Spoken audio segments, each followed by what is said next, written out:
But I feel like a lot of people go into collaborations focused on what they're going to get and not focus nearly enough on what they can give. It oftentimes is not a generosity motivated scenario. And so it's like, yeah, I'll collab with them because they have a list of 5,000. I have a list of 500, or they have a list of 50,000. I have a list of 5,000. And we're not showing up to give it our all. So we tend to not get the greatest results. And I oftentimes find that folks with really large lists, because their lists are so large, they know that hands down about 1% is going to do something, whatever it is. They can oftentimes don't work nearly as hard on the collaboration as somebody else, because to them, they've got the numbers to bring to the table. Are you feeling overwhelmed, stuck, or uncertain about how to grow your business without sacrificing what really matters most? Welcome to The Business You Really Want, the show for women ready to build a sustainable, fully aligned business. Aligned with what, you ask? You, your values, your life. Seriously, it is possible. I'm Tonya Kubo, and along with business advisor extraordinaire Gwen Bortner, we're here to show you how.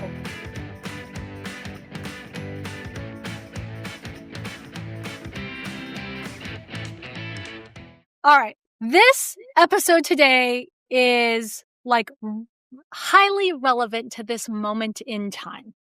So right now, when we are recording this, I'm just going to jump on in and say it's the middle of April of 2025, and everybody and their brother and sister are talking about collaborations in the business space, right?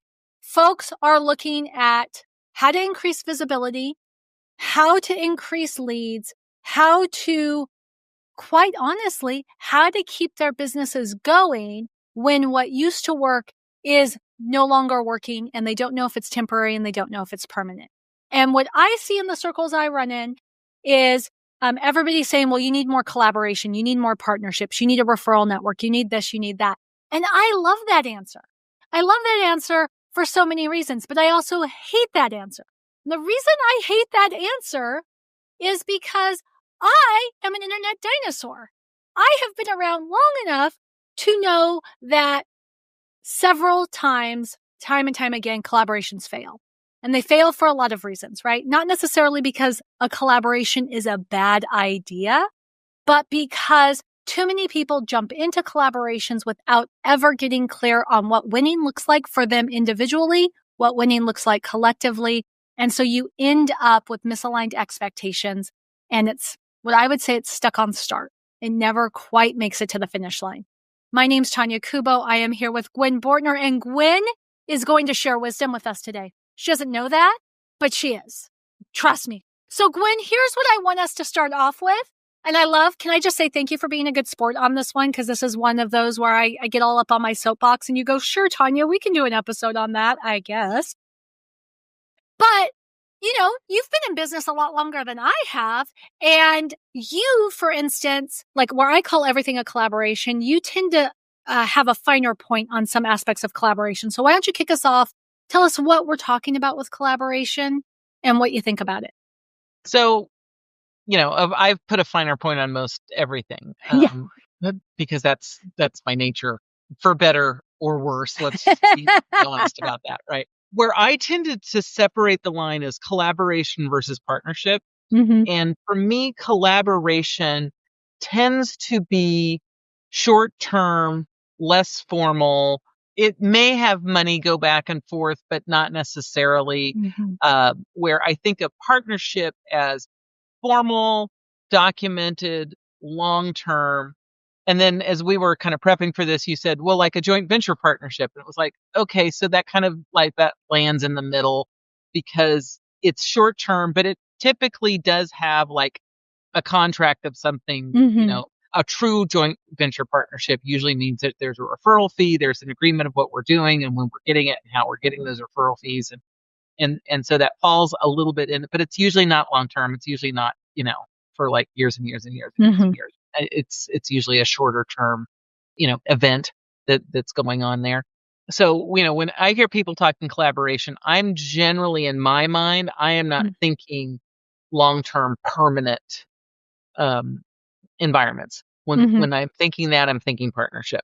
And so when I say the term partnership, I'm really thinking this very long-term formal, the classic would be, like a legal partnership or an accounting partnership, right? Where everybody's name's up on the masthead of the letterhead. But all of these terms are kind of being used interchangeably now. And so that's why, I want to be clear when I'm using the term, that's how I'm defining it. But a collaboration could be almost anything of, we're exchanging podcasts. We're promoting each other in email. We're doing an Instagram takeover.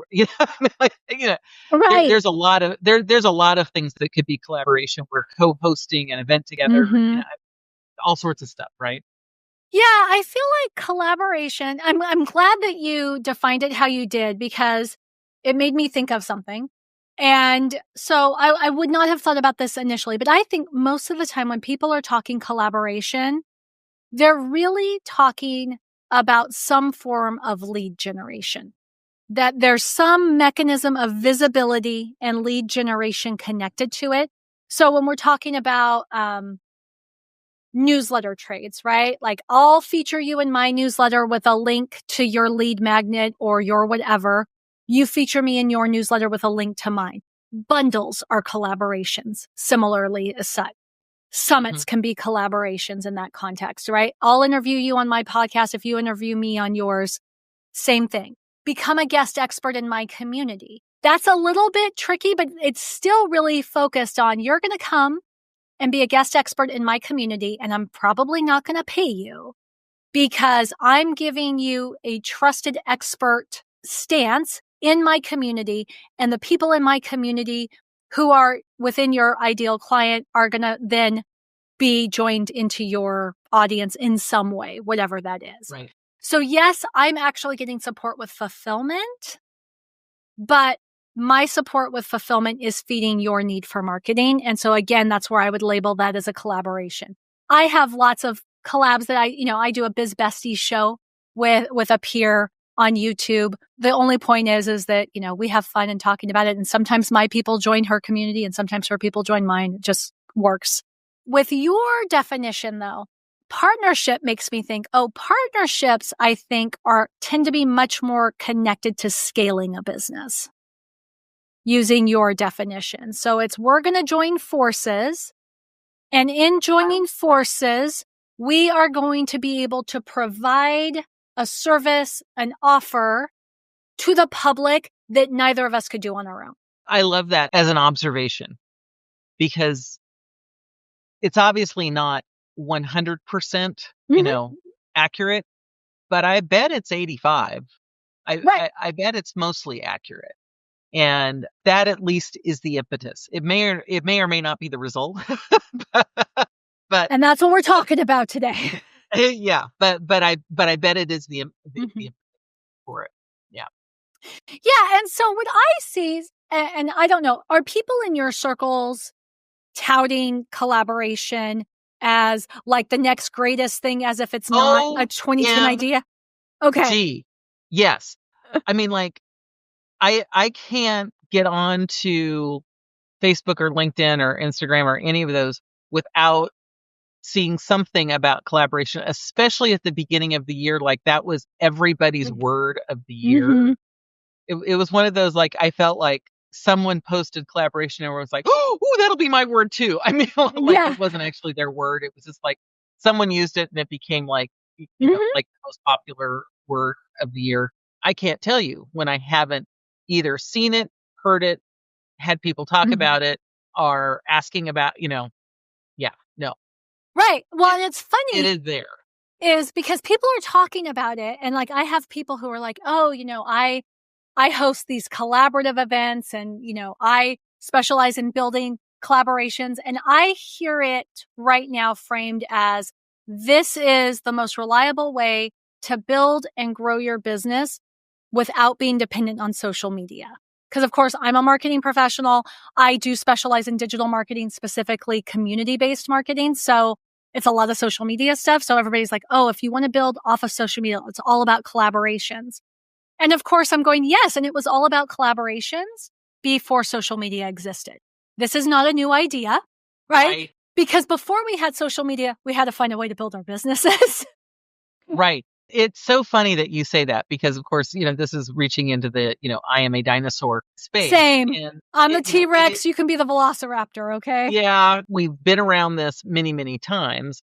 And I remember, hasn't been that long ago, I want to say in the last 5 or 10 years, where the watchword was, don't count on referrals for your business because referrals could dry up. And now everyone's like, oh, referrals are the thing. You need to be better about referrals. And it's like, yeah, no, what you actually need, and I know that you agree with this, is you need to have a variety of tools. And of course, this is one of the things I preach all the time to my clients, is there is not one right answer.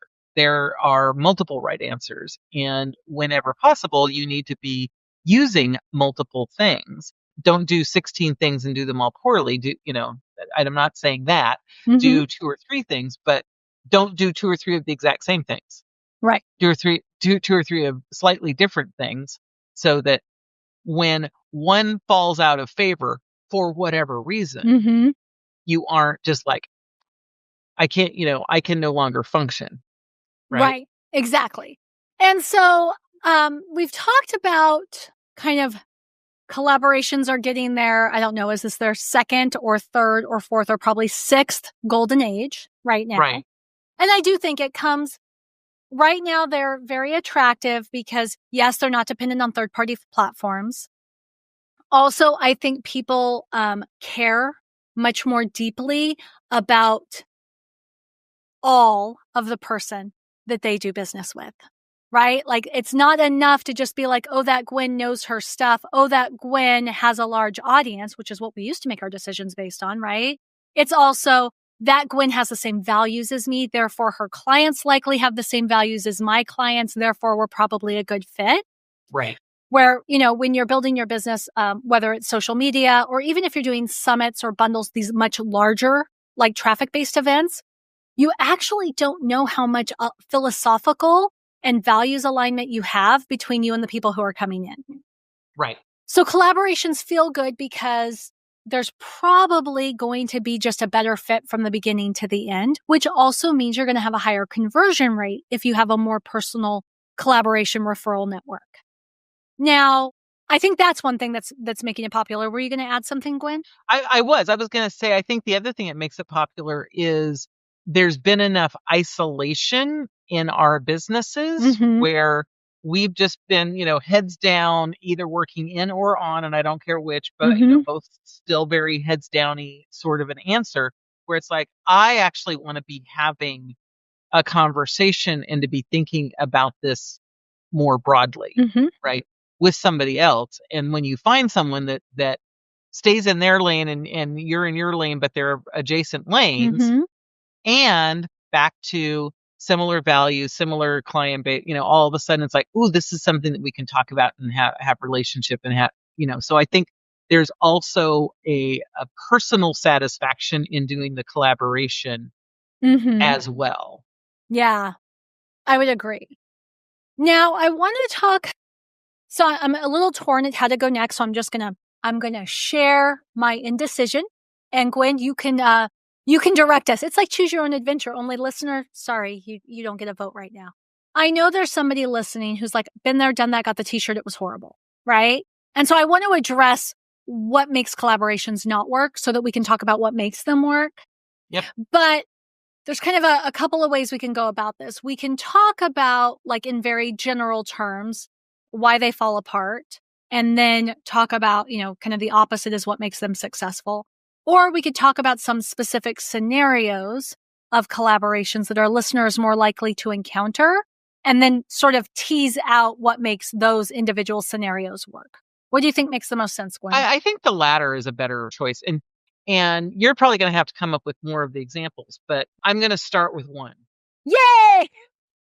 I know that always surprises you when I actually have. So one of the things that I've been seeing over the last year, one of the groups that I'm a part of is the Dames. which is a paid networking group for female entrepreneurs. And what happened at our last in-person conference, which was last fall, October, November, I can't remember exactly when, but it was last fall, was a lot of the presentations, and I know that Megan did this on purpose, which I really appreciated, was they were collaborative presentations. And so it was two people who, each had their own lane, but back to had strong reasons for working together and could see how it supported, but it felt very, very unique and specific. And one of them, they've had a continuing offer once a month for or maybe once every other month for 3 or 4 months, like for an extended period of time, that's been free for the dames. I think they're charging for other people to come to the same thing, but it's an ongoing discussion workshop, taking that information and taking it yet another level, yet another level, yet another level. Because obviously they have some amount of the same audience because they're both members of the dames as a starting point. Right. But there's other aspects that allow them to align together. And in this case, it's an operations person, an astrologist. Right. So, very, very different, but both talking about how are we going to create success and, what are those things? And so I know them both, and one of them I know pretty well, and I really just need to reach out and follow up with her. But all evidence would say that's been a really good collaboration, because not only did they do it the one time, they've continued it going forward. And I don't know, what their financial output of it has been, and any of the rest of it. I don't have any of that kind of information to share. But it still felt like, because like part of it was seeing them on stage at the event, was like, yeah, you could feel like they had a relationship. This wasn't just their first time together, or they hadn't just gotten together for this piece and then figured it out. They had figured it out, and it made sense coming together. So that was the first one that I thought of as a successful version. Okay. And what made it successful, do you think? I think it's because there was a real relationship between the two of them. Yeah, I can tell. I'm not saying everybody can, but I can tell if the people collaborating actually know each other, or if this is some kind of like larger trade sort of thing. Like, cause that's the one thing, having a background in online education, right? So online course building and working with course creators and such. I'm very familiar with the traditional JV partnerships, right? Where really what they are is affiliate partnerships. Like, you sign on to be a partner, and a lot of times we'll call you a referring partner. And all it really means is you will send out a certain number of emails promoting our offer or inviting people into our webinar or whatever. And then because they use your link, they're tracked, and then you get a percentage of the sale if they buy. Now, sometimes that may mean that we, tag team on a webinar together. Sometimes that just means you send them to my webinar. It can look a lot of different ways. But and because of that experience, I should say, I did that for a few years. I know when the two people have never laid eyes on each other until one comes into the Zoom call, right? And the other one's like reading, like, oh, this is my good friend. And you're like, yeah, your good friend who you've maybe talked to for a total of an hour in the last 5 years. Got it. Okay. Right. And it's really a financial relationship. The only reason they're doing this is because the money makes it make sense. And I have seen folks, I love, like, my favorite form of collaboration really is the guest expert. Personally, I just love teaching in other people's communities. Gwen, I know you love teaching in other people's communities as well. I do. I honestly wish I had more opportunities to be guest expert.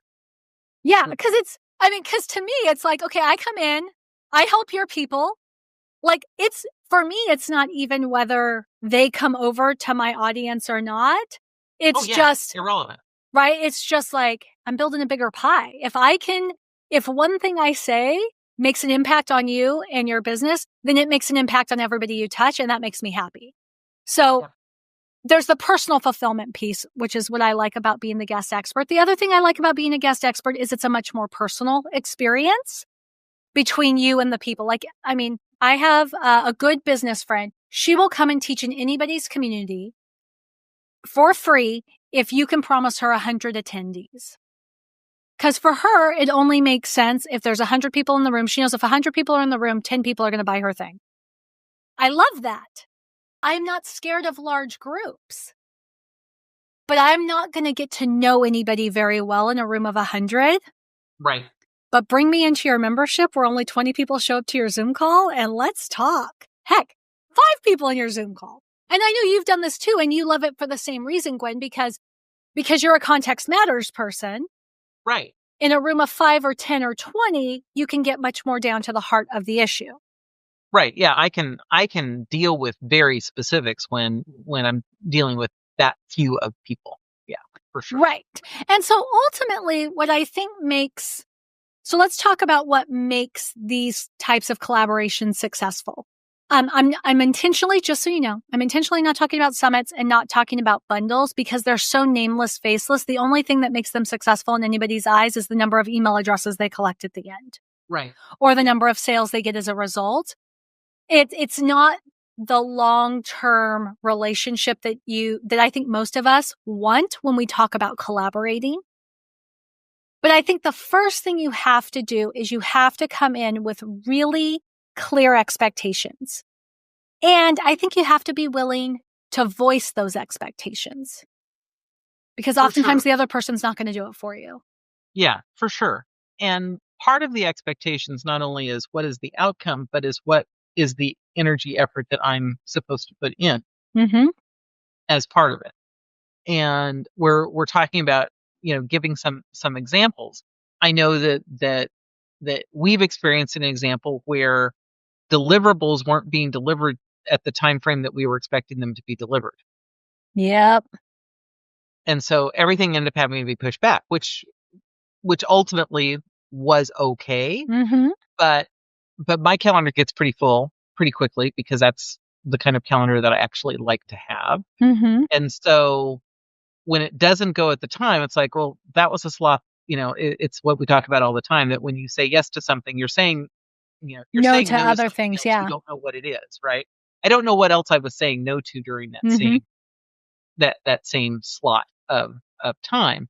And so that was one where there wasn't a giant cost, for us in it, but at the same point, it wasn't a good match. It wasn't a good fit. Right. Because there was some amount of rework, there was some amount of follow-up, there was some amount of things that had to be done that I wasn't expecting to have done, you weren't expecting to, to have to do. And, looking back, it was like, yeah, and the people that they're focused on and the people we're focused on probably really are not the same people. And, did we both show up, at 100%? I absolutely think yes. For the people who participated, did they get good information? Absolutely 100%. But I think being realistic about what you can bring to the table is also a really important piece of it. Because another example of this is I have done some number of joint venture referral kinds of things.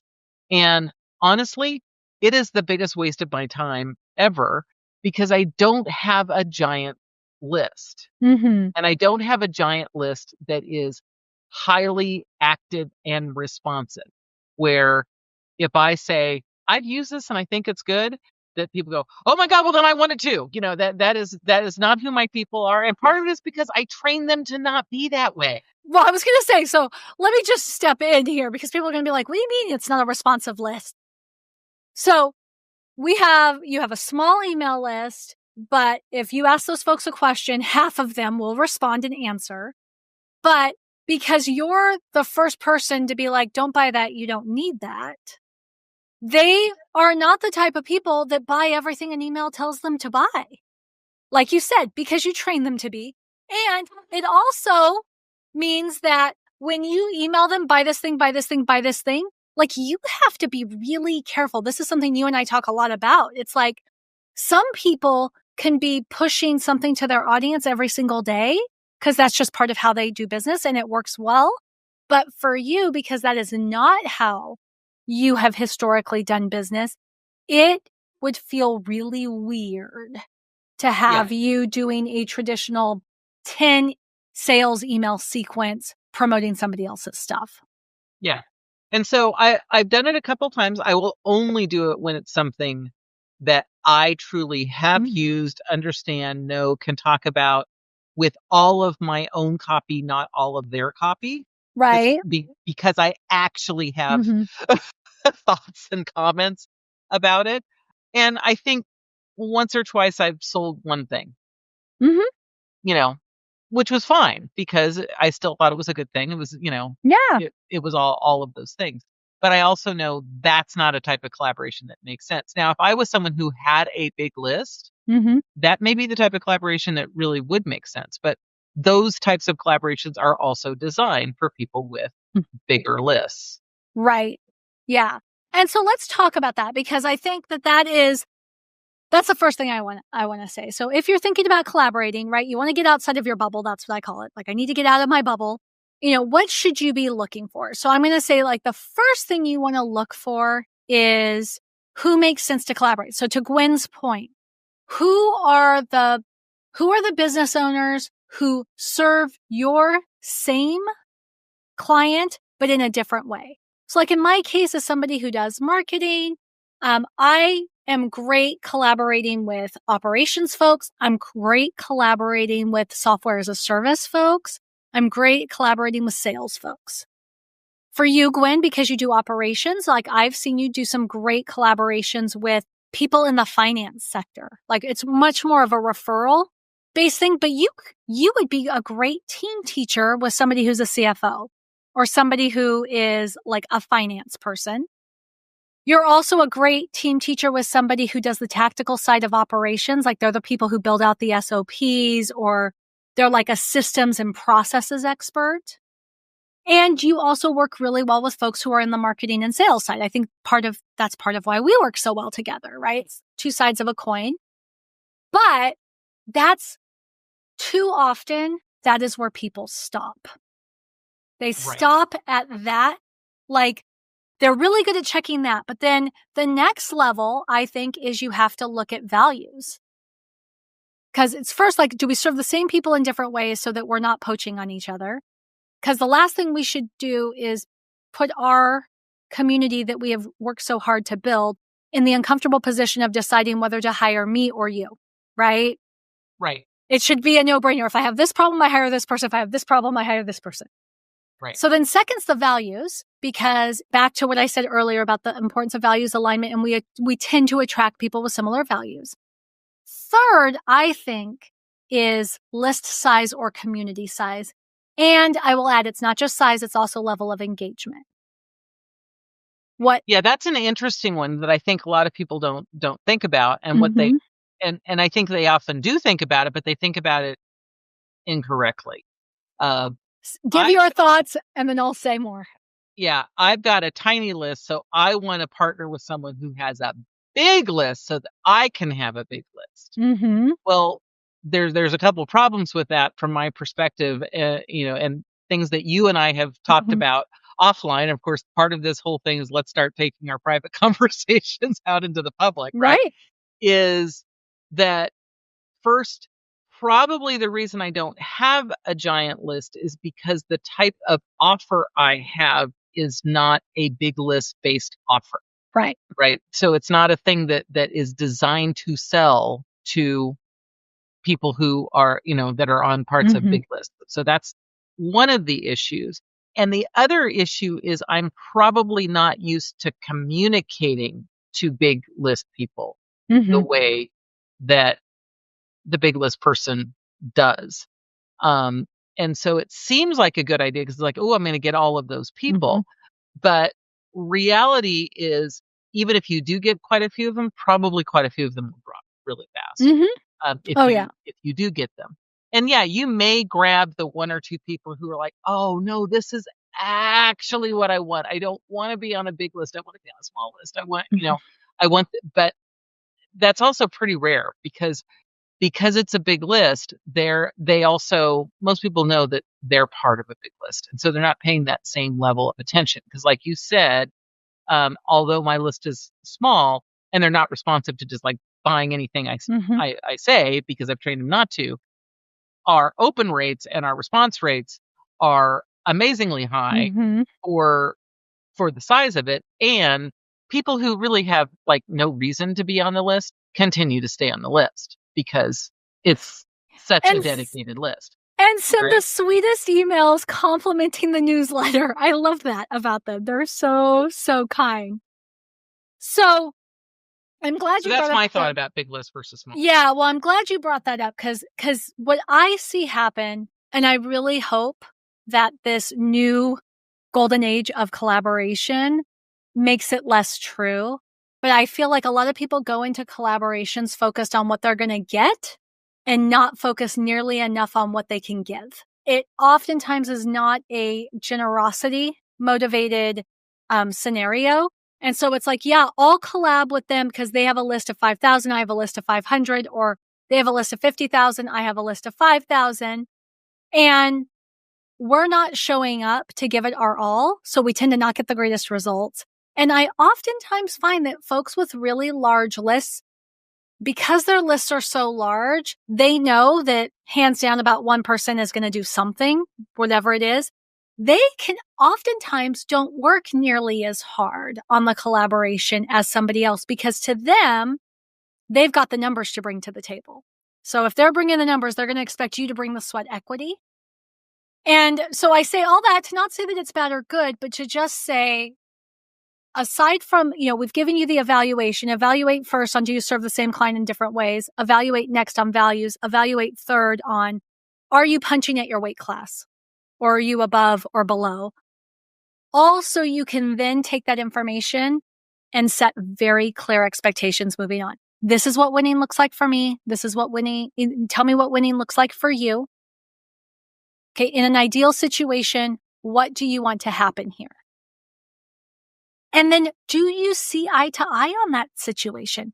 Because if winning for you is, I just want 10 more email subscribers, and winning for them is selling a $20,000 offer, like you're both going to probably end up being disappointed because both of those things are actually harder than you think. Right. Right. But I mean, I know I wouldn't want to get into a situation where I'm like, I'll just be happy with 10 email subscribers if the only way they're going to be happy is if one person buys their high ticket offer. Right. Yeah. It's one of those things that I think it really has to come when it comes more organically because of the real relationship, because of the real values alignment. I think that solves so many of the problems, right? We have a private networking group that we host. And the very first time we hosted the conversation, two of the gals never met each other, immediately bonded in the small group chat, got together, started talking, did a collaboration that I know was super successful for both of them, right?